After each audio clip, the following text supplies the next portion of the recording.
사무엘상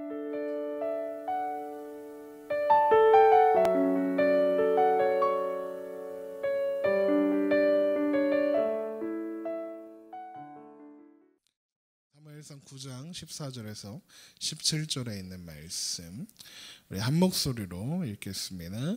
그들이 성읍으로 올라가서 그리로 들어갈 때 사무엘이 마침 산당으로 올라가려고 마주 오더라. 사울이 오기 전날에 여호와께서 사무엘에게 알게 하여 이르시되 내일 이맘때에 내가 베냐민 땅에서 한 사람을 내게로 보내리니 너는 그에게 기름을 부어 내 백성 이스라엘의 지도자로 삼으라. 그가 내 백성을 블레셋 사람들의 손에서 구원하리라. 내 백성의 부르짖음이 내게 상달되었으므로 내가 그들을 돌보았노라 하셨더니 사무엘이 사울을 볼 때에 여호와께서 그에게 이르되 보라 이는 내가 내게 말한 사람이니 이가 내 백성을 다스리리라 하시니라. 아멘. 날마다 우리 가운데 새 일을 행하시는 하나님을 믿음으로 바라보며 나아가는 오늘이 되기를 주님의 이름으로 축원합니다. 오늘도 우리와 함께 하시는 하나님의 놀라우신 은혜가 우리를 가득 채우시기를 소망합니다. 이스라엘 백성들이 사무엘의 연로함과 그리고 그 아들들의 비리를 명분으로 해서 왕을 요구했습니다. 하나님은 사무엘에게 그들에게 왕을 주어라 하시면서 이것이 이스라엘 백성들이 사무엘이 아니라 하나님을 외면한 결과다 말씀하셨죠. 하나님은 그들이 원해서 세워지는 왕이 그들을 노예로 삼게 될 것이다 이렇게 사무엘을 통해서 경고하셨죠. 그러나 그들은 듣지 않았고 왕을 요구합니다. 우리 8장 19절을 한번 볼까요?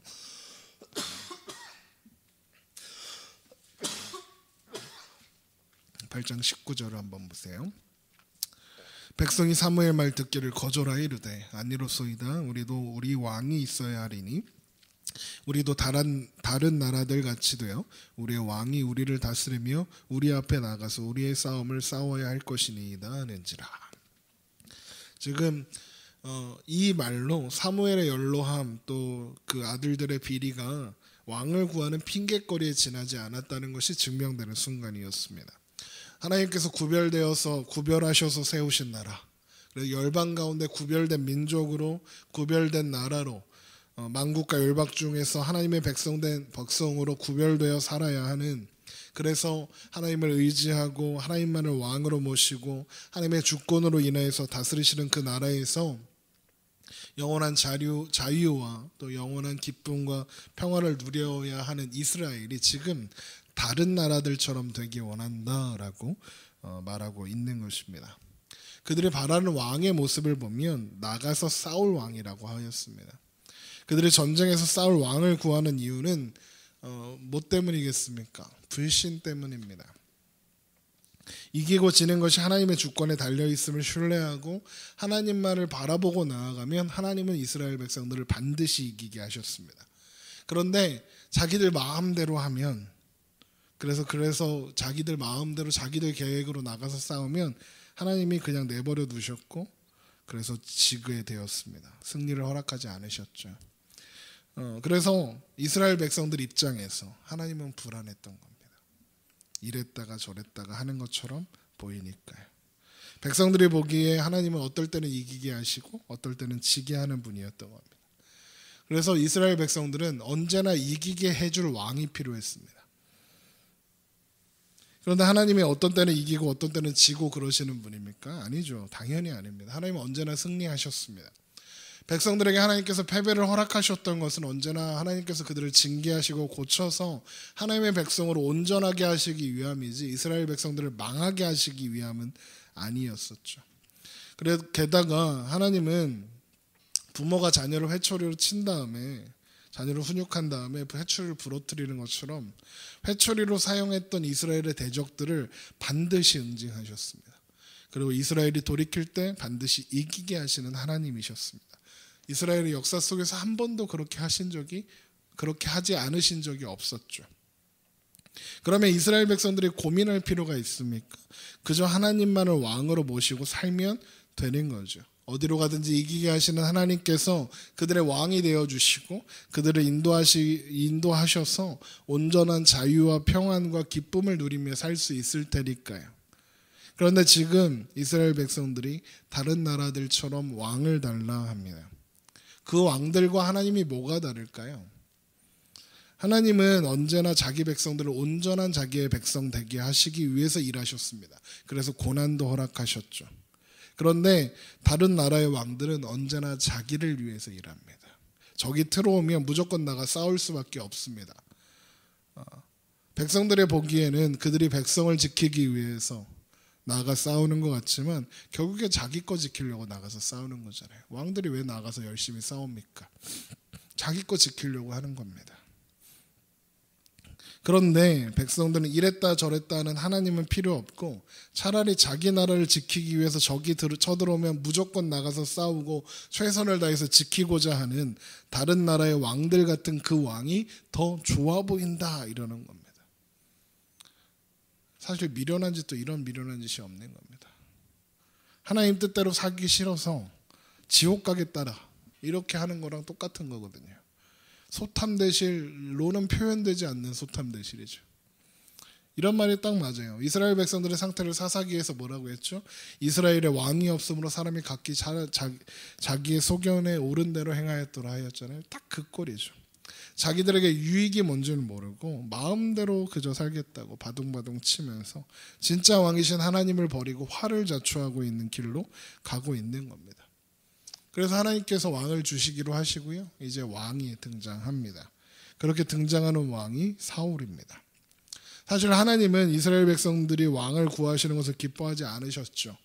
그냥 내버려 두시면 될 것 같습니다. 그냥 징계하시고 진짜 말도 안 되는 왕, 하나님께서 경고하셨던 그 모습과 똑같은 왕을 부르셔서 완전 이스라엘 백성들을 막 고생 막 노예가 돼서 허덕이게 하셔야 할 것 같습니다. 그런데 하나님이요, 이왕이면 좋은 사람을 고르십니다. 그리고 그가 이스라엘 백성들을 블레셋에서 구원할 것이다 약속도 해주십니다. 심지어 사무엘에게 사울을 가게 해서 만나게 하시고 기름 부은 왕으로 세우십니다.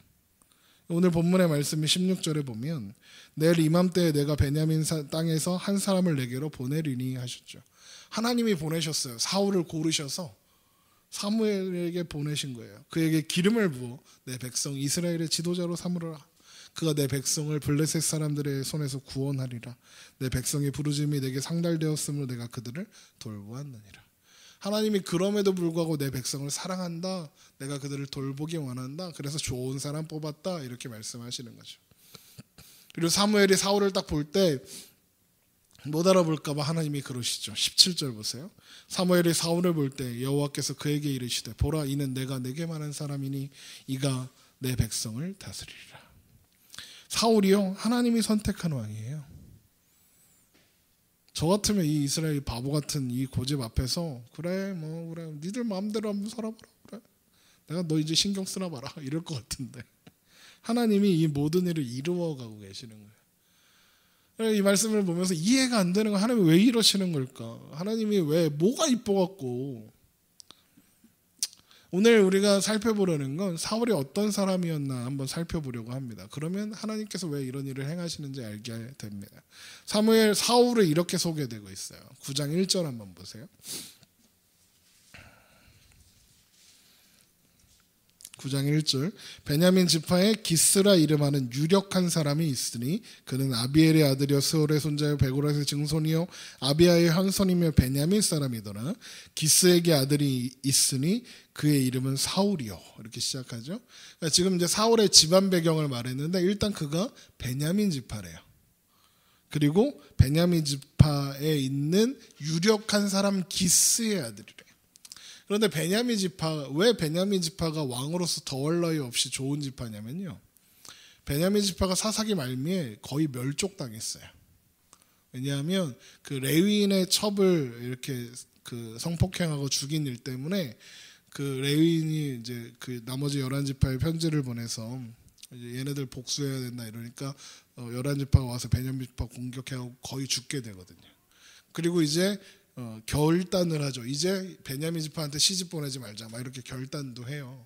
그래서 지금 베냐민 지파가 거의 씨가 마를 지경이 되어 있는 상황이라서 12지파 중에 가장 작은 지파예요. 그럼 무슨 뜻이 되냐? 베냐민 지파에서 왕이 나오면요, 자기 욕심대로 못해요. 다른 지파들을 골고루 살필 수밖에 없어요.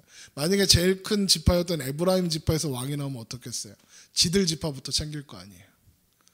그런데 베냐민은 챙길 사람들이 별로 없어. 그러니까 나라를 위해서 일할 수밖에 없는 거예요. 그래서 베냐민 지파 중에 유력한 사람의 아들이 지금 등장하는 거죠. 또 보세요. 사울이 어떤 사람이냐? 준수한 소년이라. 이스라엘 자손 중에 그보다 더 준수한 자가 없고, 그러니까 잘생겼다는 얘기예요. 키는 모든 백성보다 어깨 위만큼 컸더라. 그러니까 제가 표준이라고 치면 저보다 어깨 위보다 이렇게 있는, 여기에 얼굴이 있는 거죠. 이렇게 한 190, 뭐 180, 뭐 그 정도 되는 거예요. 180은 더 되겠죠. 제가 180이니까 한 190, 한 200 뭐 이렇게 되는 거죠. 그러니까 집안 배경이나 신체적인 조건이나 왕이 될 만한 사람이에요. 그런데 여기 보면 키가 크다는 걸 굳이 얘기하죠. 준수하다는 걸 굳이 얘기하잖아요. 그게 왜 그러냐면 이스라엘 백성들이 왕을 구했잖아요. 근데 그 왕을 구할 때 다른 나라의 왕들과 같은 왕, 다른 나라 같은 왕이라고 했잖아요. 그런데 성경에 키가 크다고 언급된 사람들 중에서 이스라엘 사람은 거의 없어요. 다 이방 사람들이에요. 대표적인 게 골리앗이잖아요. 그러니까 지금 사울이 키가 컸다. 이거는 이스라엘 백성들이 보기에 왕이 될 법한 외모를 가졌다. 이런 뜻이에요. 그리고는 사울이 잃어버린 나귀를 찾아서 헤매이지만 찾지 못했다는 이야기가 이어집니다. 3절 한번 보세요. 사울의 아버지 기스가 암나귀들을 잃고 그 아들을 사울에게 이르되 너는 일어나 한 사환을 데리고 가서 암나귀들을 찾으라 하매 그가 에브라임 산지와 살리사 땅으로 두루 다녀보았으나 찾지 못하고 사알림 땅으로 두루 다녀보았으나 그곳에는 없었고 베냐민 사람의 땅으로 두루 다녀보았으나 찾지 못하니라. 이게 뭔 말이냐면 이스라엘 전국 방방곡곡 다 돌아다녀봤는데 못 찾았어요. 그런데 4절에만 보면 못 찾았다 이러잖아요. 3번이라 그럽니다.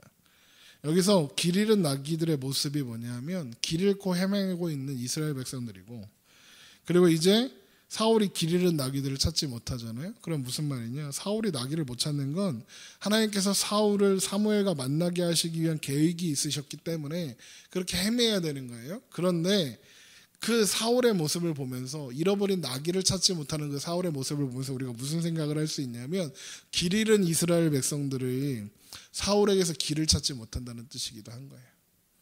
점점 윤곽이 드러나죠. 그렇게 나귀들을 찾아 헤매다가 사흘이 지났어요.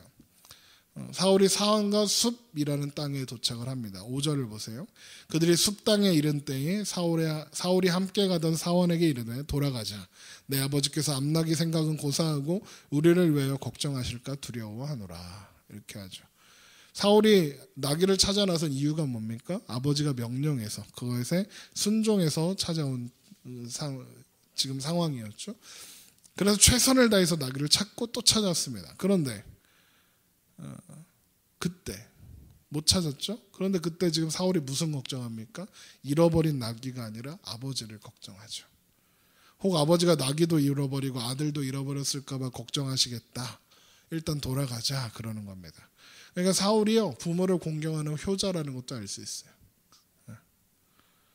그때 동행한 사환이 의견을 이야기해요. 6절 보세요. 그가 대답하되 보소서 이 성읍에 하나님의 사람이 있는데 존경을 받는 사람이라 그가 말한 것은 반드시 다 응하리니 그리로 가사이다. 그가 혹 우리가 갈 길을 가르쳐 줄까 하나이다 하는지라. 지금 사울이 도착한 숲 땅은 사무엘의 고향인 라마가 속해 있는 땅이었어요. 그러니까 요즘으로 얘기하면 안산 안에 선부동이 있는 것처럼 숲 안에 라마가 있었습니다. 그래서 사환이 여기 그 하나님의 사람 사무엘이 살고 있답니다. 그 사람한테 가서 한번 물어보죠. 그러는 거죠. 근데 사환이 어떤 존재냐면 종이잖아요. 노예. 그러니까 사환은 가자고 하면 가고 서자고 하면 서고 해야 되는 사람이에요. 그런데 지금 사울이 뭐라고 했죠? 돌아가자라고 했으면 예, 도련님 돌아가시죠. 이렇게 해야 되는데 사환이 뭐래요? 사울에게 자연스럽게 의견을 말해요. 그런데 사울이요. 이씨 조그만 게 까불어 이렇게 안 하고요. 그 말을 경청하고 수용해요. 10절을 한번 보세요. 사울이 그의 사원에게 이르되 내 말이 옳다 가자 하고 그들이 하나님의 사람이 있는 성읍으로 가니라. 그러니까 사원의 말을 귀 기울여 들어요. 근데 사울이 생각해 보니까요, 하나님의 사람한테 가는데 뭐라도 좀 드려야 되는 거 아닌가? 헌금해야 되지 않나? 이렇게 생각하는 거죠. 그러니까 헌금 없어서 어떡하냐? 이렇게 사원한테 또 물어봐요, 사울이. 그랬더니 사원이 저한테 은이 있어요. 그러니까 그걸로 드립시다. 이렇게 하는 거죠. 그러니까 이렇게 보면 사울이 어떤 사람이냐? 아랫사람의 말을 들을 줄 알아요. 듣는 것뿐만 아니라 그게 합당하면 수용도 하는 사람이에요. 게다가 자유롭게 의견도 교환해요. 이런 게 어느 날 갑자기 됐을 리가 없잖아요. 그러니까 사울의 성품이 원래 그런 거예요. 게다가 하나님의 사람을 만나러 가는데 어떻게 빈손으로 가냐 그러잖아요. 그러니까 신앙도 어느 정도 있는 거예요. 그러니까 점쟁이 만나러 가는 느낌이 아닌 거예요, 얘는. 이렇게 보면 사울은 이렇게 정리될 수 있죠. 효자죠. 아랫사람들과 자유롭게 소통하고 예의도 있고 매너도 있고 신앙도 있고, 이 정도면 괜찮죠. 꽤 괜찮지 않습니까? 왕이 될 만한 사람인 것 같아요. 이스라엘 백성들이 왕을 구할 때 하나님께서 왕이 세워지면 왕이 너희들을 노예로 삼게 될 거라고 경고했을 때 백성들이 이런 지하에 거절하고 왕을 달라 하잖아요. 그런 경고를 들으면서 백성들이 무슨 생각했을까요? 이렇게 생각한 거예요. 노예가 돼도 상관없다, 이렇게 생각했을 일은 없을 거 아닙니까? 어떻게 생각하냐면, 그럼 안 그런 사람 세우면 되지. 그렇지 않은 사람, 좋은 사람 뽑아서 좋은 성품의 사람을 왕으로 세우면 괜찮을 거야, 이렇게 생각한 거예요. 그러고 보니까 사울이 그 조건에 딱 맞는 사람인 거예요. 그래서 이후에 사무엘을 이제 사울이 만나게 되었을 때 사무엘이 사울에게 나귀 걱정하지 말라면서 이런 말을 해요. 20절 한번 보세요. 사흘 전에 이른 내 암나귀들을 염려하지 말라. 찾았느니라.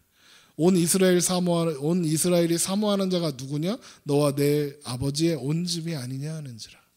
그러니까 지금 무슨 말을 하고 있는 거냐면, 사무엘이 지금 너 왕이야. 이스라엘 백성들이 다 너를 보고 있어. 이렇게 이야기하는 거죠. 너에게 기대를 걸고 있어. 이렇게.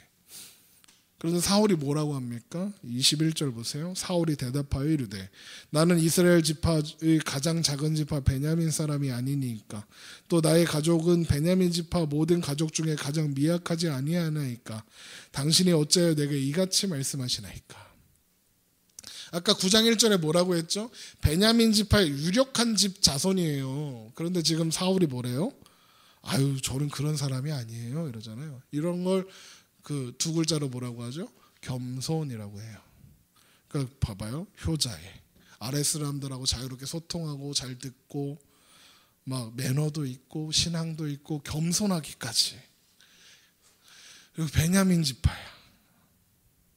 그러니까 사울은요, 이스라엘 백성들이 원하는 왕의 전형적인 사람이었대요. 아주 이상적인 사람.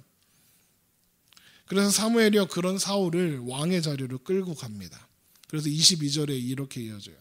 사무엘이 사울과 그의 사원을 인도하여 객실로 들어가서 청한 자 중에 상석에 앉게 하였는데 객은 30명가량이었더라. 30명 정도 손님이 있는 자리에 사울을 데리고 가서요, 사울을 어디에 앉히냐면 가장 상석에 앉혀요. 제일 좋은 자리. 그러니까 왕이 앉는 자리예요. 그리고 23절에 사무엘이 요리인에게 이르되 내가 내게 주며 내게 두라고 말한 그 부분을 가져오라. 그러니까 준비된 음식이 있는 거예요, 이 사울을 위해서. 그리고 24절에 그래서 요리인이 널쩍다리와 넓적다리와 그것에 붙은 것을 가져다가 사울 앞에 놓은지라. 사무엘이 이르되 보라, 이는 두었던 것이니 내 앞에서 놓고 먹으라. 내가 백성을 청할 때부터 너를 위하여 이것을 두고 이때를 기다리게 하였느니라. 그날에 사울이 사무엘과 함께 먹으니라. 그러니까 사울을 위해서 특별히 준비한 음식이 따로 있는 거예요, 손님들과 다르게. 그걸 지금 놓고 있는 거예요. 이게 무슨 뜻이냐? 사무엘은 이미 사울을 왕으로 대하고 있는 거예요. 그래서 지금 왕의 훈련을 시키고 있는 중인 거예요. 식사 후에 사울이 한 성읍으로 이제 사무엘이 데려가서 밤새도록 사무엘과 사울이 대화를 나눠요. 25절 보세요. 그들이 산당에서 내려 성읍에서 들어가서는 사무엘이 사울과 함께 지붕에서 담화하고, 26절 그들이 일찍이 일어날새 동틀 때쯤이라. 이게 무슨 말이냐면 동틀 때까지 얘기한 거예요. 밤새도록 사무엘과 사울이. 이 밤에 무슨 얘기 나눴을까요? 무슨 이야기를 그렇게 밤새도록 사무엘이 사울한테 들려주었을까요? 아마도 왕의 길을 가르쳤겠죠. 사울에게. 왕의 길은 이런 거야 이러면서. 하나님께서 원하시는 왕의 모습이 무엇인지 신명기에서 이미 명령해 두셨던 그 왕의 길에 대해서 가르쳐 주셨을 거예요. 오늘 한번 찾아볼게요. 신명기 17장 14절입니다.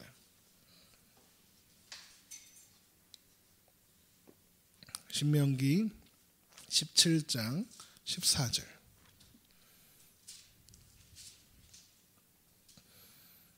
신명기 17장 14절 20절까지 보겠습니다. 제가 읽겠습니다. 신명기 17장 14절에서 20절 하나님께서 주신 왕의 기준입니다. 내가 네 하나님 여호와께서 내게 주시는 땅에 이르러 그 땅을 차지하고 거주할 때에 만일 우리도 우리 주위의 모든 민족들 같이 우리 위에 왕을 세워야겠다는 생각이 나거든.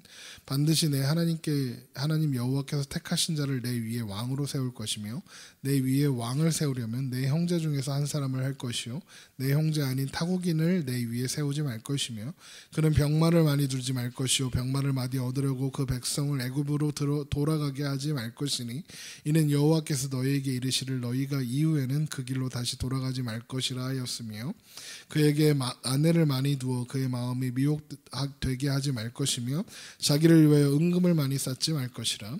그가 왕위에 오르거든 이 율법서 등사본을 레위 사람 제사장 앞에서 책이 기록하여 평생에 자기 옆에 두고 읽어 그의 하나님 여호와 경외하기를 배우며 이 율법의 모든 말과 이 규례를 지켜 행할 것이라. 그리하면 그의 마음이 그의 형제 위에 교만하지 아니하고 이 명령에서 떠나 좌로나 우로나 치우치지 아니하리니 이스라엘 중에서 그와 그의 자손이 왕위에 있는 날이 장관이라. 아멘. 그 내용을 정리하면 이런 거예요. 이스라엘 민족 중에 세우라. 이방인 중에 세우지 마라. 두 번째, 병마를 많이 두지 말아라. 세 번째, 아내를 많이 두지 말아라. 네 번째, 돈 많이 쌓아놓지 마라. 다섯 번째, 하나님의 율법과 규례를, 하나님의 말씀을 잘 지켜서 행해라.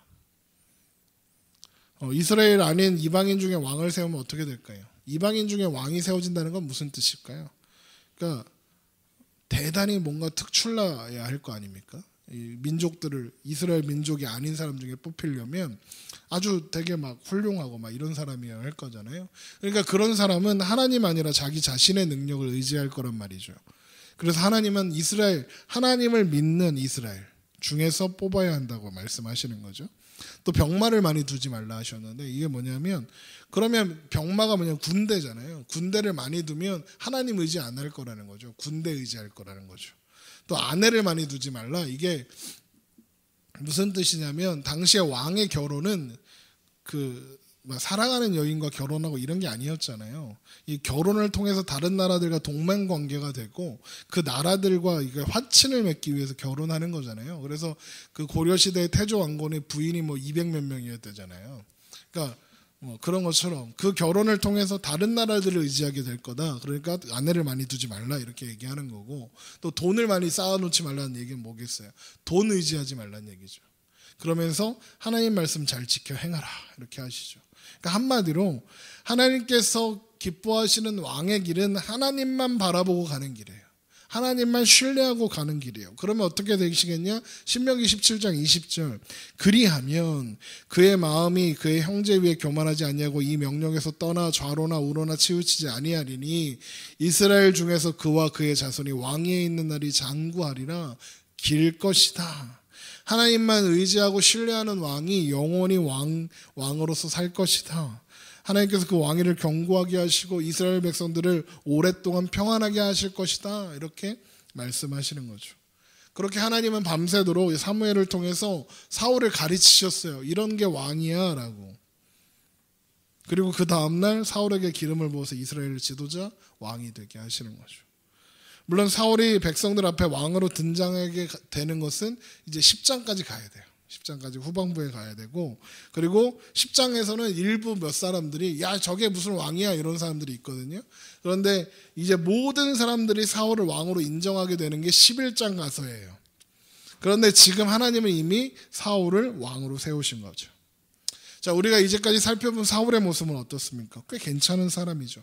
키도 크고 준수한 사람이고 부모를 생각하는 효자에 아랫사람 말도 귀를 짧고 겸손하고 막 신앙도 있고 키도 크고 막 게다가 사무엘한테 왕의 길도 배웠어요. 이후에 또 하나님께서 사울에게 여러 가지 징표를 주셔서요. 사울이 왕인 것을 증명해 주시기도 하세요. 좋은 성품에 하나님과 함께 하시는 사람 이렇게 보이는 거예요.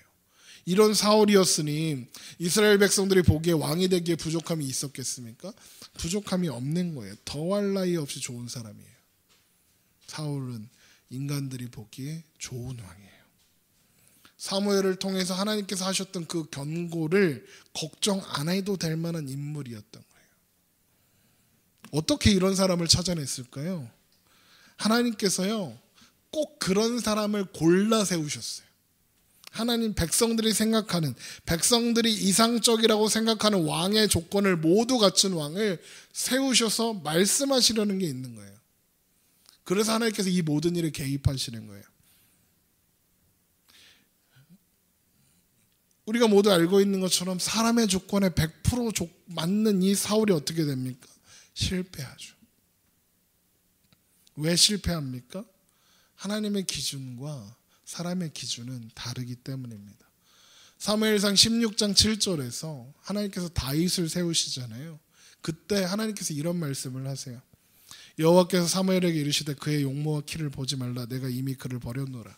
내가 보는 것은 사람과 같지 아니하니 사람은 외모를 보거니와 나 여호와는 중심을 보느니라. 지금 사무엘이 이새의 집에 가서 왕 세우겠다고 갔는데 키 크고 잘생기고 그런 다윗의 형이 있는 거예요. 야, 얘가 왕 될 만하네. 그랬더니 하나님이 그러시는 거예요. 사무엘한테. 걔 아니야. 사람은 외모를 보지만 나는 중심을 보는 하나님이야 라고 말씀하시잖아요. 하나님의 기준이 정반대에 있는 거예요. 사울의 이상적인 조건들이 사람들의 눈에는 좋아 보여도 하나님의 기준에는 부합하지 않는다 하나님 말씀하시는 거예요. 늘 그래요. 늘. 우리의 눈에, 우리의 입에, 우리의 마음에 합당한 게 우리는 좋습니다. 그렇죠? 이성적인 게 좋죠. 그러나 하나님께서 기뻐하시는 뜻과 계획과 기준은 전혀 다른 것에 있다는 거예요. 이스라엘 백성들은 하나님의 경고에도 불구하고 자신들이 좋은 왕을 뽑으면 될 줄 알았어요. 괜찮을 거라고 생각했어요. 하나님이 경고하셨는데도. 그래서 하나님이 그런 왕을 주시기로 한 거예요. 고르고 또 골라서 사울을 골라서 사람들의 기준에 맞는 사람을 일부러 고르신 거예요. 그렇게 사람들의 기준에 부합하는 완벽한 왕 사울을 주셨어요. 게다가요, 하나님이 그 사울에게 왕의 길을 가르치셨어요. 온갖 징표를 경험하게 하셨고요. 나중에 10장에서 보게 될 건데 하나님의 신에 막 이렇게 취해서 성령에 막 이렇게 충만해가지고 막 예언하고 막 난리도 아니에요. 사울이요. 그러니까 하나님은 사울이 왕이 되기에 부족함이 없게 채우신 거예요. 왜냐하면 나중에 백성들이 그럴 거 아니에요. 사울이 실패하면 하나님 편 안 들어줘서 그런 거라고. 우리들의 조건에 맞았지만 하나님 편 안 들어줘갖고 망친 거 아니냐고. 그럴 테니까 하나님이 철저하게 편들어 주시는 거예요. 사울을 위해서 모든 걸 다 준비하시는 거예요. 그런데 어떻게 됩니까? 실패해요. 아니, 실패할 수밖에 없는 거예요. 사람의 기준과 세상의 기준이, 세상의 방법이 하나님의 방법이 아니니까 실패하는 거예요. 그럼 하나님의 방법은 뭐예요? 하나님의 기준이 뭐예요? 하나님의 방법과 기준이 뭐예요? 하나님은 외모가 아니라 중심을 보신다는 거예요. 그 기준을 자세히 설명하고 있는 게 고린도전서 1장이에요. 한번 찾아보세요. 고린도전서 1장 26절.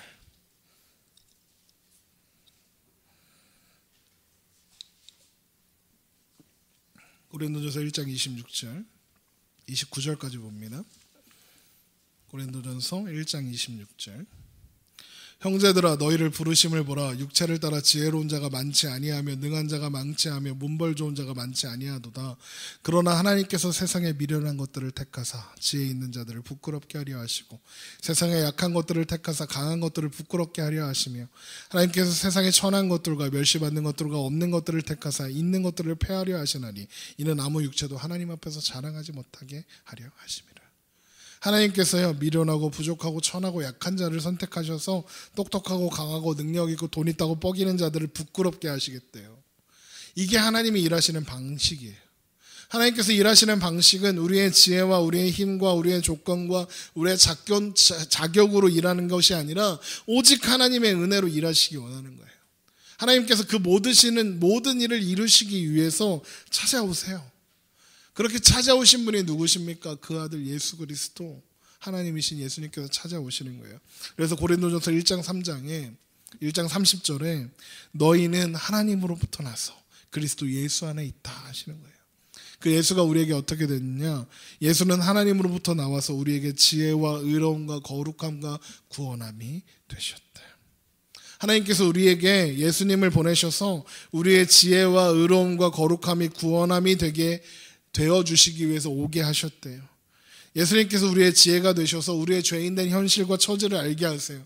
그리고 그 현실에서 벗어날 수 있는 유일한 방법은 예수 그리스도밖에 없다는 것을 알게 하세요. 우리의 지혜가 되어주셔서.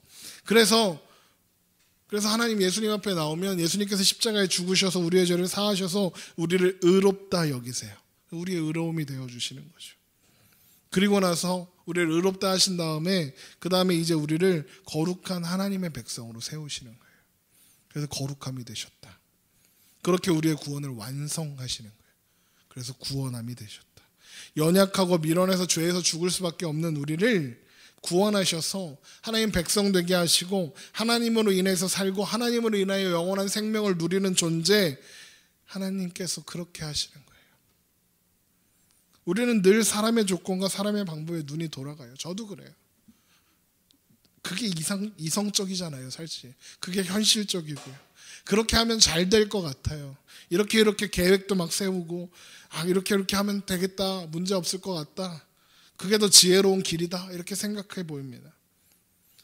그래서 하나님의 뜻과 하나님의 방법보다, 하나님의 길보다, 하나님의 지혜보다, 하나님의 말씀보다 사람의 길을, 사람의 방법을, 그걸 더 신뢰해요. 그러나 그 길은, 그 방법은 결국에 실패할 수밖에 없다는 것을 우리는 알아야 해요.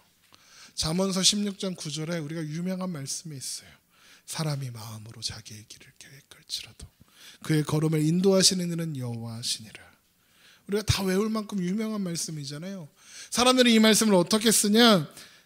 내가 계획을 세웠고 그러니까 하나님이 그 걸음을 인도해서 그 계획을 이루어 주신다, 이렇게 써먹는단 말이에요. 그런 뜻이 아니에요. 하나님이 이 말씀은 뭐냐면 사람이 세운 계획과 길이 아무리 대단해도 하나님이 인도하시지 않으면 아무 소용없다. 아무리 대단한 계획을 세웠다 하더라도 하나님께서 인도하셔서 하나님의 뜻을 이루시고야 만다. 네 계획과 하나님의 인도는 전혀 다른 곳에 있는 거예요. 그 계획이 하나님 뜻에 맞는 거면 하나님께서 이루실 것이고, 하나님 뜻이 아니면 하나님의 인도하심대로 이끌어 가셔서 하나님의 뜻을 이룬다는 말씀이에요. 여러분, 사람의 길, 사람의 방법, 사람의 계획 말고 하나님의 길과 하나님의 방법과 하나님의 계획을 구하는 우리가 되기를 주님의 이름으로 축원합니다. 하나님께서 자격 없는 우리를 찾아오셨어요. 우리의 왕이 되어주세요. 우리의 걸음을 인도하시고 지키세요. 그리고 이제 영원까지 우리와 함께 하시는 하나님이세요. 그 하나님께서 우리를 온전한 길로 인도해 가시기를 기뻐하세요. 그 모든 일을 위해서 예수님께서 이 땅에 찾아오셨어요. 그분이 진짜 왕이에요. 물론 그렇게 걸어가는 길이, 예수님 바라보고 걸어가는 길이요, 좁고 험해요. 예수님도 말씀하셨어요. 그 길이 좁고 험하다고. 그래서 그 길을 찾는 자가 적다고 하였어요. 그런데 그 길이 사는 길이잖아요. 넓고 큰 길은 망하는 길이래요. 예수님을 왕으로 삼고 하나님을 왕으로 모시고 그렇게 걸어가는 좁고 험한 길이 우리가 사는 길이래요. 여러분, 어떤 길을 선택하시겠습니까? 눈에 좋아 보이고 현실적으로 옳아 보이는 그 길을 가시겠습니까? 아니면 하나님께서 기뻐하시는 그 길을 걸어가시겠습니까? 예수님이, 우리 하나님이 우리의 진짜 왕이심을 기억하고, 때로는 우리가 걷는 그 길이 좁고 험해서 너무나도 힘겹게 느껴지고, 그 길에서 벗어나서 내 마음대로 가고 싶을 때 우리 믿음으로 붙잡고 그 길의 주인 되어주시고 그 길의 동반자 되어주시며 우리를 언제나 붙잡고 계시는 그 예수 그리스도의 그 손길 기억하면서 하나님의 방식에 기대어 하나님의 방법과 하나님의 지혜와 하나님의 인도하심에 기대어서 그렇게 살아가는 우리가 되기를 주님의 이름으로 축원합니다.